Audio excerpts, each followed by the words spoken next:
2023 मध्ये तुम्ही उपोषणाला बसले आणि 2026ला परत उपोषणाला बसले, काय सांगणार तुम्ही? सर, आम्ही ज्या वेळेस मी सुरुवातीला 2023ला उपोषणाला बसलो त्यावेळेस भरपूर शेतकरी त्यांचा सहवास मला लाभला आणि इथं तहसील समोर उपोषण करत असताना काही लोकांची माला आली. पाणी सोडून फायदा नाही, जो आडा भारज रोड आहे त्याच्यावरचा पूल तुटलेला आहे अशी कारणं सांगून त्यावेळेस त्यांनी मला उपोषण मागं घ्यायला लावलं की बा पुढं आपण भविष्यामध्ये ते चांगलं काम करून व्यवस्थित पाणी सोडू अशा आश्वासन देऊन माझं उपोषण त्यांनी सोडून घेतलेलं आहे त्यावेळेस.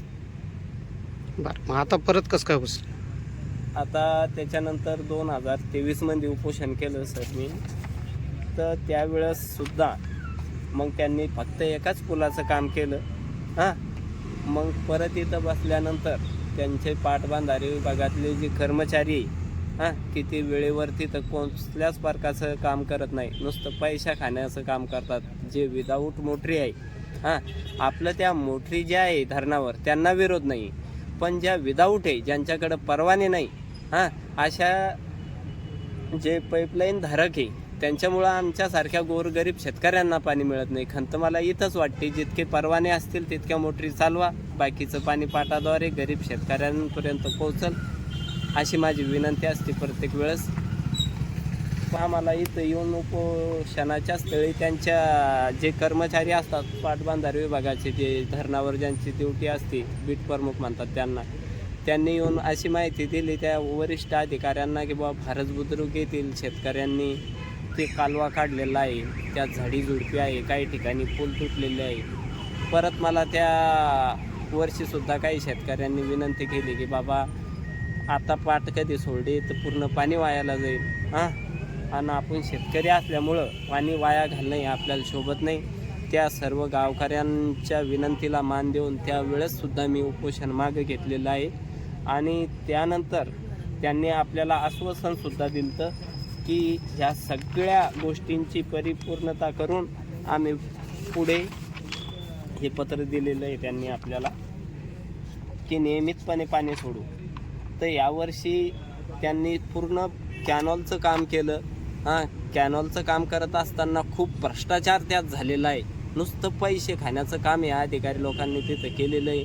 कारण की माझ्याकडे शूटिंग आहे, पेनड्रॉमध्ये मी आणलेली आहे. कारण की जे पाट त्यांनी उकारला त्यामधले जो शेतकरी त्या गेटच्याद्वारे पाणी घेतो ते गेटसुद्धा त्यांनी त्या मोठ्या मशीनना असे उलटे पालटे करून टाकलेलं आहे. आणि त्या ठिकाणी खरोखर गरज होती काम करण्याची. म्हणजे याच्या अगोदरचा पण खूप भ्रष्टाचार त्या कॅनलवर झालेला आहे. याच्या अगोदर तो पूर्ण कॅनॉल हा काँक्रिटीकरण होता, त्यात असं काम झालेलं आहे सर की तिथं आहे ना मोजक्या ठिकाणीच ते काम केले गेलेलं आहे. बाकीचा पूर्ण निधी सुपडासाप या लोकांनी केलेला आहे. फक्त तिथला निधी खाल्ला जातो. गाव स्तरावरचे काही भामटे ते निधी खाऊ लागतात, परत म्हणतात कशाला पाणी सोडता, गरज नाही बा. आणि आमच्यासारख्या गोरगरीब शेतकरी हा पाणीपासून वंचित आहे. कारण की माझ्या मागण्या अशा होत्या की भारत बुद्रुक शिवारातील धरणामधील पाणी हे नियमितपणे दरवर्षी सोडण्यात यावे.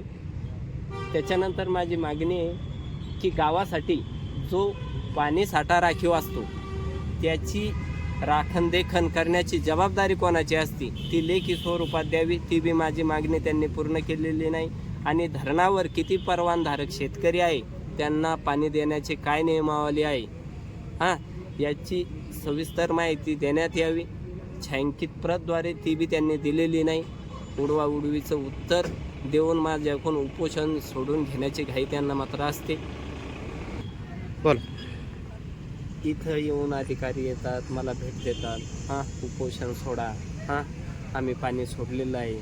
पण मला त्यांच्यावर अजिबात असा भरोसा राहिलेला नाही. कारण की 2 वेळेस त्यांनी केसांनी गळा कापण्याचं काम माझं केलेलं आहे. या ठिकाणी ज्या वेळेस मी गोरगरीब शेतकऱ्यांचे प्रश्न घेऊन इथं बसलो त्यावेळेस माझ्यावर हसण्याचा प्रयत्न भ्रष्ट अधिकारी करतात.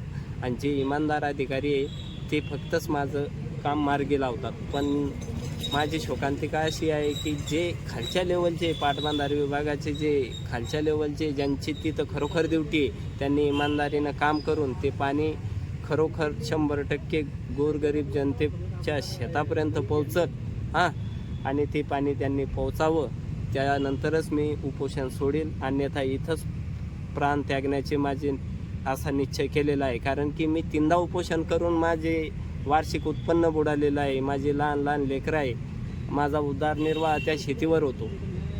उठून सुटून नुसतं उपोषण करणं म्हणजे ही परिस्थिती पण नाही माझी. मी असं प्रत्येक वर्षी जर उपोषण करत राहिलो तर कमावणार काय, खाणार काय, मुलांना शिकवणार काय.